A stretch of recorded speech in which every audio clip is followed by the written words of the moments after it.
NSTA welcomes you to the Elementary Extravaganza at Engage Spring 21.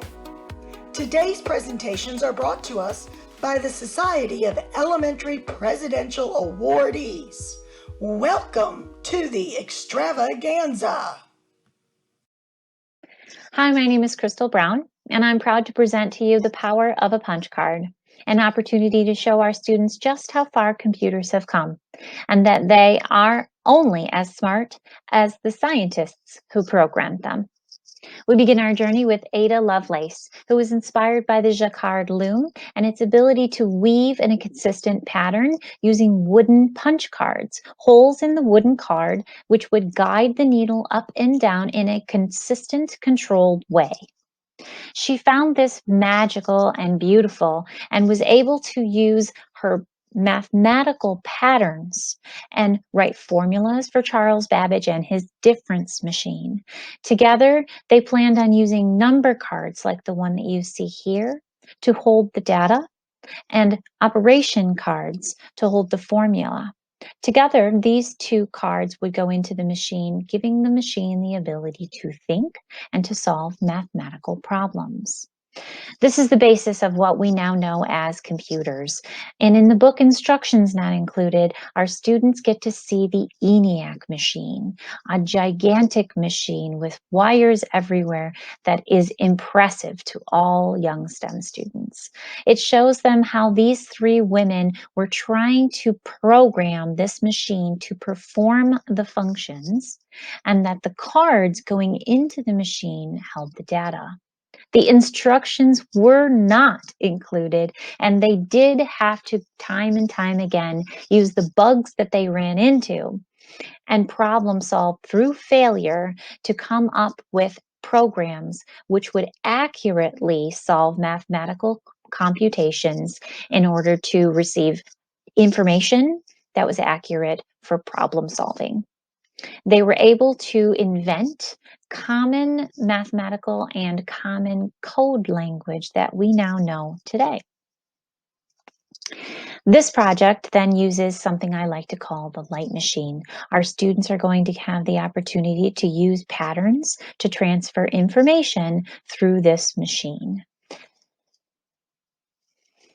All of the information that you'll need in order to build the machine and your lesson plans and resources can be found in this Google shared folder. The light machine itself, I built. However, students could understand and were intrigued by its ability to use open and closed circuits to transfer the pattern of lights. They used a worksheet like this one to first write their message at the top, the text, and then for each letter, they created the code using no punch in the card, which would be no light, or a punched hole, which would allow the paperclip to go through to the base plate, complete the circuit, and light up the light bulb. Using this, they could write a message. After planning their message on their worksheet, they went to their actual physical card and punched the holes in the appropriate places.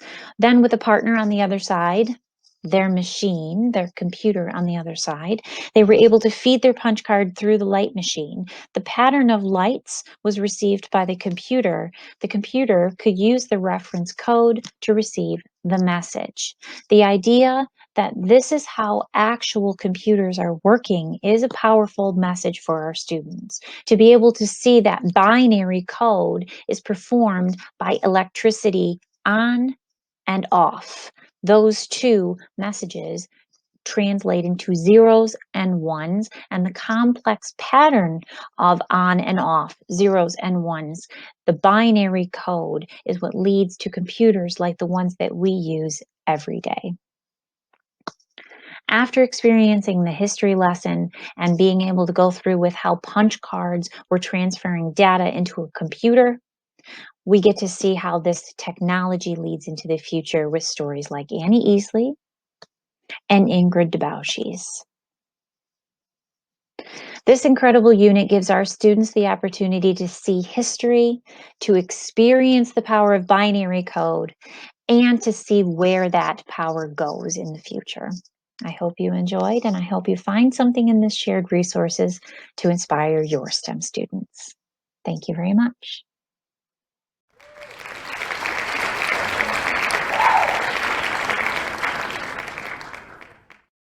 I'd like to introduce you to a special place and an early childhood series of environmental activities that illustrate engineering at that level.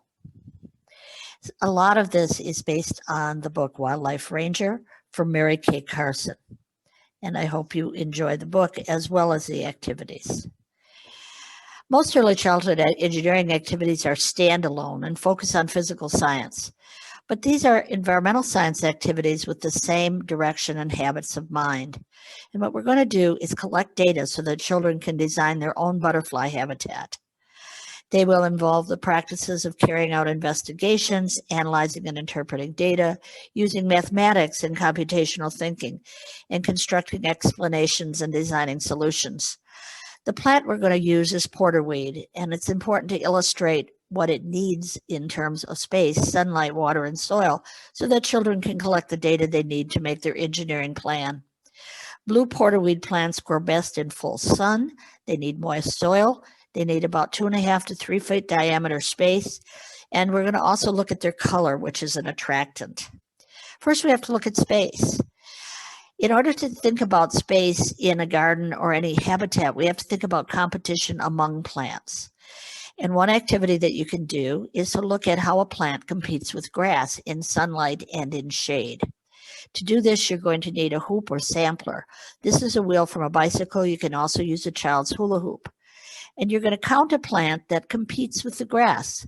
The plant on the top is called Pusley. It's a little, about the size of a dime plant with 6 star-like petals. In northern areas, dandelions work the same way. And you can easily see that the Pusley grows and competes with the grass much better in the sunlight than in the shade. We also can measure the sunlight in the schoolyard either with beads, which you're going to want to attach to something because they are a choking hazard, or with this very highly sophisticated sunlight measuring gnomon, which is actually, of course, a T-ball tee. It's safe because of that green area in the bottom. And both of these can help your children find sunny spaces. To measure the soil, all you need is a snow globe or a water bottle. The water bottle will separate the soil into bits of plant, bits of rock, and in the middle, the loamy soil. And as you shake it, you can figure out how loamy the soil is. And as a result, you can decide which area of the school has the best soil for the porterweed. We'll also look at color. This is a fun activity. All you do is take any brightly colored flower petals and mush them in water any way you can. You can use a mortar and pestle, a fork, and a little water, or just your fingers. And then you're going to add acid in a lemon juice or vinegar. That's what you see on the left. And a basic material like baking soda, water, or soap. And you'll see that the color of the plant changes based on the acidity of the soil or the environment. Here's a couple other examples. There's a rose on the right and periwinkle on the left. The colors are very important to attract pollinators. So where you plant and what kind of soil you have is going to make a difference. Notice these plants have natural targets to attract the pollinators. Now you've got all this data. The children have data on soil and on color and acidic soil. They have data on space and they have data on sunlight. And they can do a detailed drawing and plan out just like an engineer. The mathematics and technology in these lessons are essential in life science. And I do recommend a couple of books along with the book that we've mentioned. We have Mrs. Carter's Butterfly Garden by Steve Rich. Steve Rich also has a book called Your School Garden. And also a series of videos that show the math and environmental engineering from Fish and Wildlife Service. They also, Conservation Connect is a middle school level web-based video series, but it's great for early childhood as well. And we're engineers, so we need iterative design. We need to evaluate, did we do it right? Did it come? Are we right? There are other kinds of gardens that you can certainly use. There's a Beatrix Potter garden on the left and a pizza garden plan on the right. And we do want you to keep in touch because this is an important kind of activity. It's progressive. It emphasizes the integration of literature and it emphasizes the practices of engineering and habits of mind.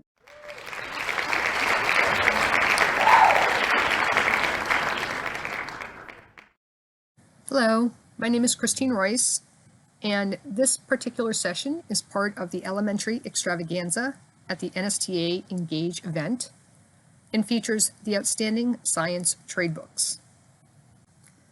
This is part of the Outstanding Science Trade Books and has the book list called Darwin's Rival. As we go through the story narrates how Alfred Russel Wallace was both a friend of and rival to Charles Darwin. Wallace had traveled through many different countries collecting information about variation among species. As you go through the book, the entire book discusses the information that Wallace discovered and shared with Darwin through letters. The diagram that you've seen here talks about the timeline between Darwin and Wallace, and it comes from a teacher's guide associated with the HHMI movie on the origin of the species, The Making of Theory. The book is beautifully illustrated, and one of the main things that is talked about is how Wallace actually went through and studied beetles, specifically tiger beetles, and the differentiation in the color based on where they live. An activity that can be connected to this idea is one of the peppered moth. And there's a great online simulation game for young children associated with the peppered moth that talks about how coloration aids in survival of the fittest. It's through Arizona State University, and the game is actually illustrated here as you look at it. In part of the book, the author talks about how Wallace actually communicated with Darwin and stated in part of one of his letters, "Why do some die and some live?" And the answer was clearly that on the whole, the best fitted live, from the effects of disease, the most healthy escaped, from enemies, the strongest, the swiftest, or the most cunning, from famine, the best hunters, or those with the best digestion, and so on. In every generation, the fittest would survive. This particular activity, which is on the Arizona State University website, has students participate in a simulated game where they are birds who go after peppered moths. If you were to click on the play aspect, you can then select a light forest or a dark forest, and as you select one of those, you will see moths appear, and there's 50% moths that are light and 50% moths that are dark colored in each forest. As you start, you, the bird, can move around and then eat moths. If you hear a chirp, that means you missed a moth. Now I saw one there, so I can grab it. This game goes on and allows the students to see how coloration affects the survival of the fittest. As this goes through, there's some data at the end that talks about how many moths were eaten of each type. Again, this particular book is part of the Outstanding Science Trade Books list, which is a joint project between the Children's Book Council and the National Science Teaching Association. My contact information is provided if you would like to reach out to me or ask questions, but I hope you've enjoyed this book and this idea associated with using children's trade books to teach concepts around STEM topics.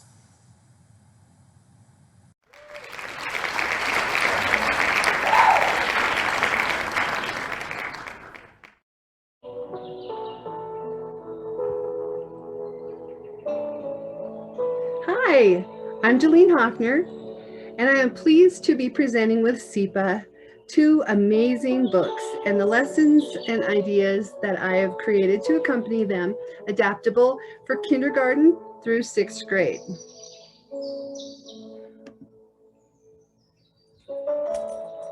first book is called Old Enough to Save the Planet. And in this book, you'll find 12 young activists who fight to save our planet from all corners of the world.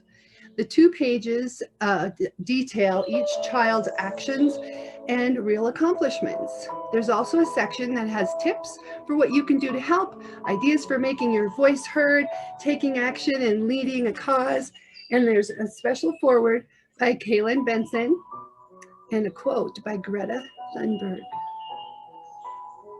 So my ideas basically are this. We have a mapping lesson where they can locate where each activist is from, a learning chart, which you could use for reading aloud, and research and role-playing ideas, as well as the most important thing, creating hands-on authentic science or STEM investigation to go with one of the amazing topics that these young activists explore. So let's take a look at these. Mapping is that geography connection and brings relevance to mapping. So you have all the activists in those smiling stars, and you can talk about continents, countries, cities, even the longitude and latitude. So from New York to Sydney, Australia, these young activists are from all around the world. If I was reading this book out loud, I would like to have some kind of listening chart where students need to listen to fill in the blanks. I would give students time to complete this activity as we go, and then stop and go over the answers at the end. There's just a few real kids listed here, but there's a lot more in the book, and each has a passion and a desire for making a difference. So I would assign one student or 2 students the opportunity to research and then create their own monologue to role play one of the activists. For my example, I have Shalise Leesfield, who spent her time rescuing the ocean from plastic pollution. So my monologue might go something like this. Hi, I'm Shalise. My ocean support movement inspires people to protect marine life for getting rid of Australia's beach plastic debris and discarding fish lines. I was featured on Channel 10's show, The Project, and ABC's show, Behind the Scenes.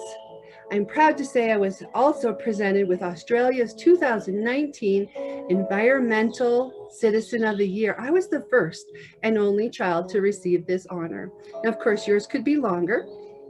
Now, the final activity I have for you is creating an authentic science or STEM investigation.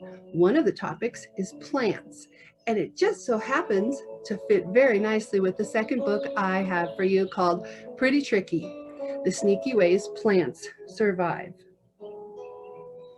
This book has incredible pictures, 43 pages of plant information, a table of contents, plant identification by name and habitat location, so you could do a map with those as well, as including explanations of a wide range of adaptations to help plants survive. As they say, it's not easy being green. Here's an example of one of the pages. This page illustrates an activity I have where students will look at seed dispersal. Of course, this meets many NGSS connections from kindergarten through 5th grade, even further, even into high school. So my hands-on exploration would be to engineer or recreate one way for a seed to be dispersed.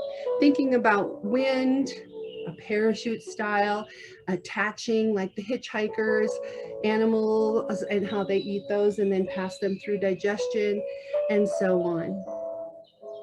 Again, my name is Delene Hoffner, and these are the 2 books, Old Enough to Save the Planet and Pretty Tricky: Plant Survival. Thank you so much for being part of this presentation. And remember, do what you can to save our planet.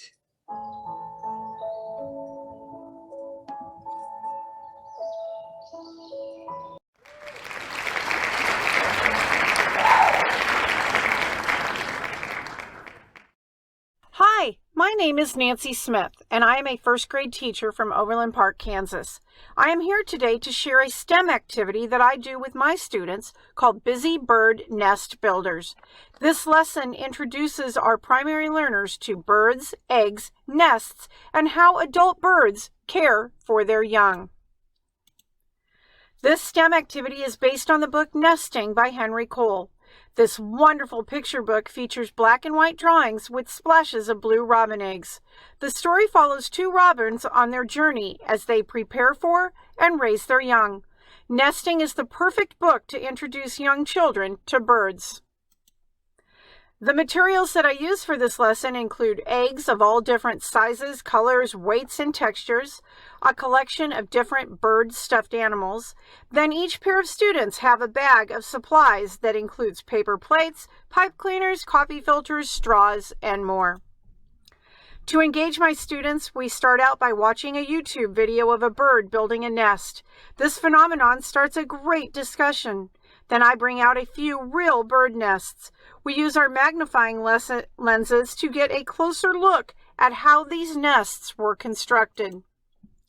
Now my students think about what knowledge they have about birds and add their thoughts to our anchor chart.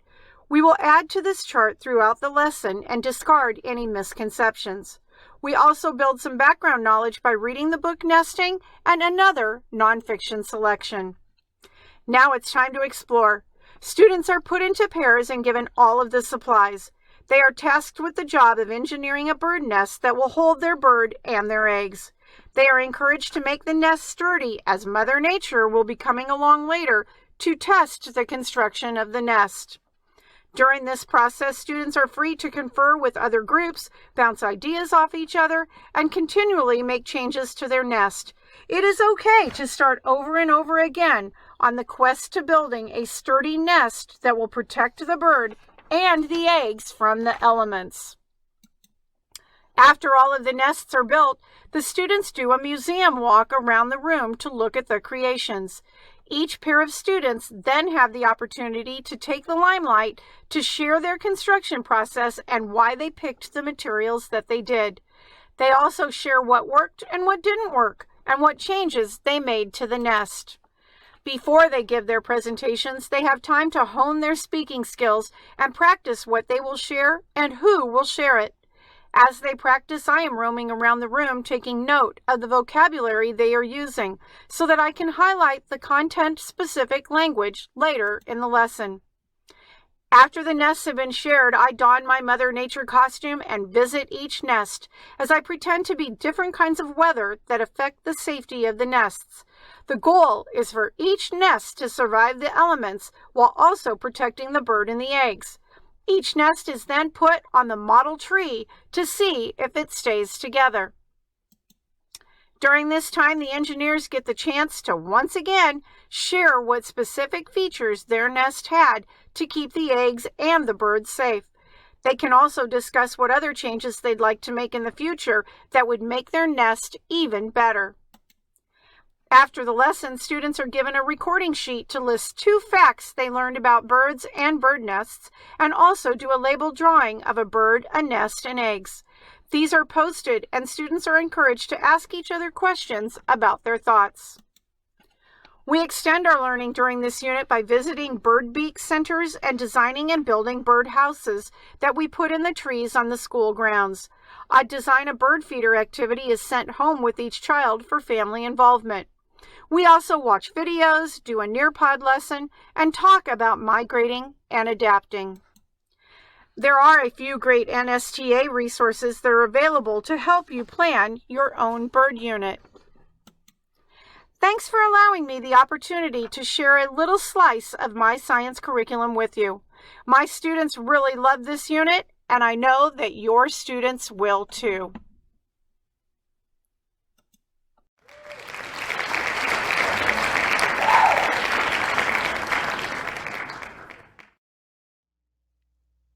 Welcome to Explore the World with Technology, Movement, and Citizen Science. I am Natalie Har-Elizardi, a 2012 Presidential Awards for Excellence in Science and Mathematics Teaching awardee for K-6 Science in Ohio.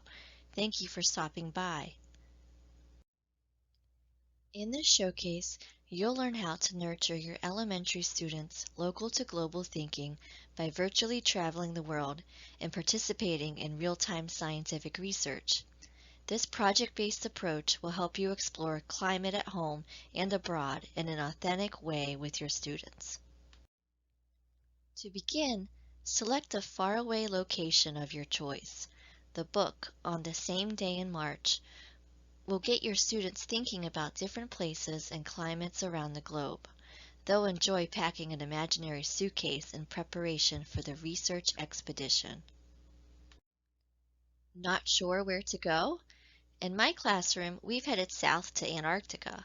Its extreme environment, being the coldest, windiest, driest place on Earth, will make for a robust comparison to your local environment. The polar fauna will easily capture your students' interest too. With your suitcases packed, it's time to get your students virtually on their way. Students are challenged to read books and participate in physical activity that equates to the mileage of your destination. As your class travels to each waypoint, students can explore each place by reading books, using Google Earth, and visiting websites. The more students learn about a faraway place, the more opportunity they will have to delve into the details of their local environment and how it differs from the global environment. Dimensions of place, such as plants, wildlife, and physical features, can be used as a framework to connect and extend student knowledge of local and global environments. Hooray! You've arrived at your scientific research destination.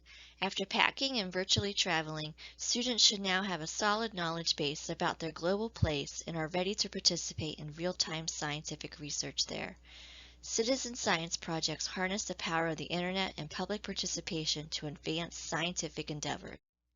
Zooniverse is a collection of web-based citizen science projects that use the efforts of volunteers to help researchers analyze data. There are projects available that contribute data from ecosystems all around the world. There are plenty to choose from for this project. Penguin Watch invites the public to view photographs from remote regions of the Antarctic Peninsula where human presence might disturb wildlife or disrupt their behavior.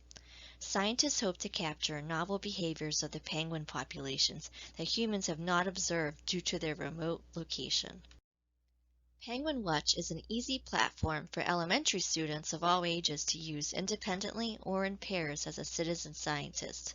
Using a color coding scheme, students learn how to count and mark penguins as an adult, chick, or egg, and what to do if the images are blurry or the wildlife is difficult to determine.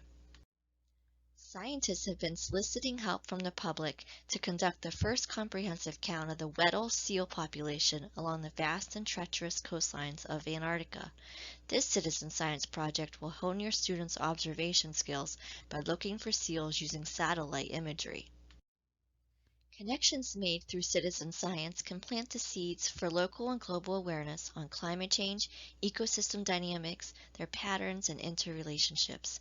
By participating in these projects, students begin to see themselves as scientists that make a difference by contributing real scientific data to an international data bank.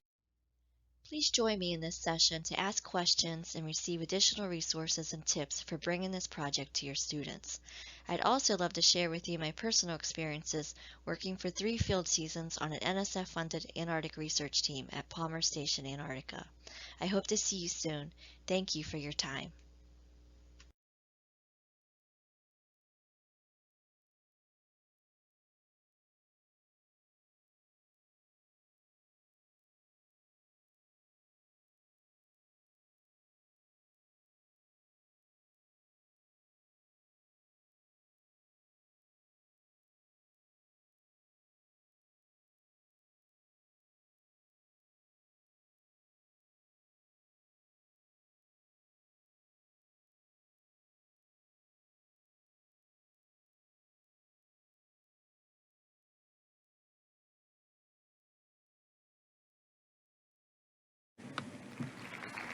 Thank you for attending today's elementary extravaganza.